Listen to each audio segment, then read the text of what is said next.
Once in a dense forest, there lived a cunning fox named Felix. Felix was known far and wide as a thief. He loved sneaking around and stealing food from other animals.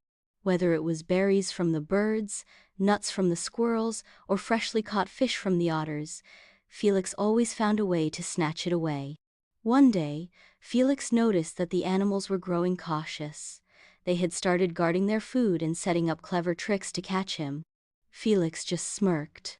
"They're no match for my cleverness," he thought.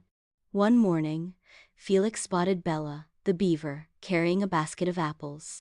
He knew she had been working hard to gather them. As soon as Bella set the basket down by the riverbank to drink some water, Felix pounced and took the whole basket. Running off into the woods, he couldn't help but feel proud of his quick thinking. But as he dashed through the forest, he didn't notice the loose stones on the path. Felix tripped and tumbled down a slope, the apples scattering everywhere. Sore and bruised, he tried to gather the apples, but the basket was broken and the fruits were bruised. As Felix nursed his aching paw, Leo the lion approached. "What are you doing here, Felix?"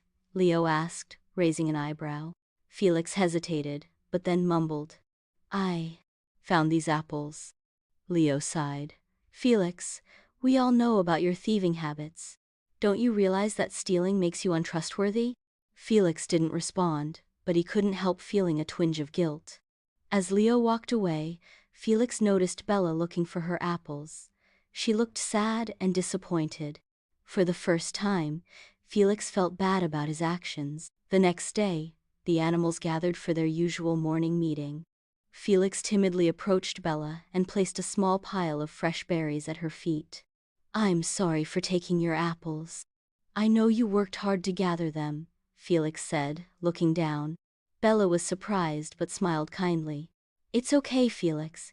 It's good that you're trying to make amends." Feeling encouraged, Felix promised the other animals that he would stop stealing. To make up for his past actions, he started helping Bella gather more apples and even helped the squirrels store their nuts safely. The animals were cautious at first but gradually started trusting him again. One day, when Felix found a basket of fish unattended by the river, he didn't take it. Instead, he looked for Ollie the otter and made sure it was returned safely. Ollie was grateful, and Felix felt a warm sense of pride not from being sneaky, but from being helpful. Over time, Felix earned back the trust of the animals. He learned that being part of a community meant respecting others and helping rather than taking. Moral: dishonesty can make you lose the trust of others. True respect comes from doing the right thing and making up for past mistakes.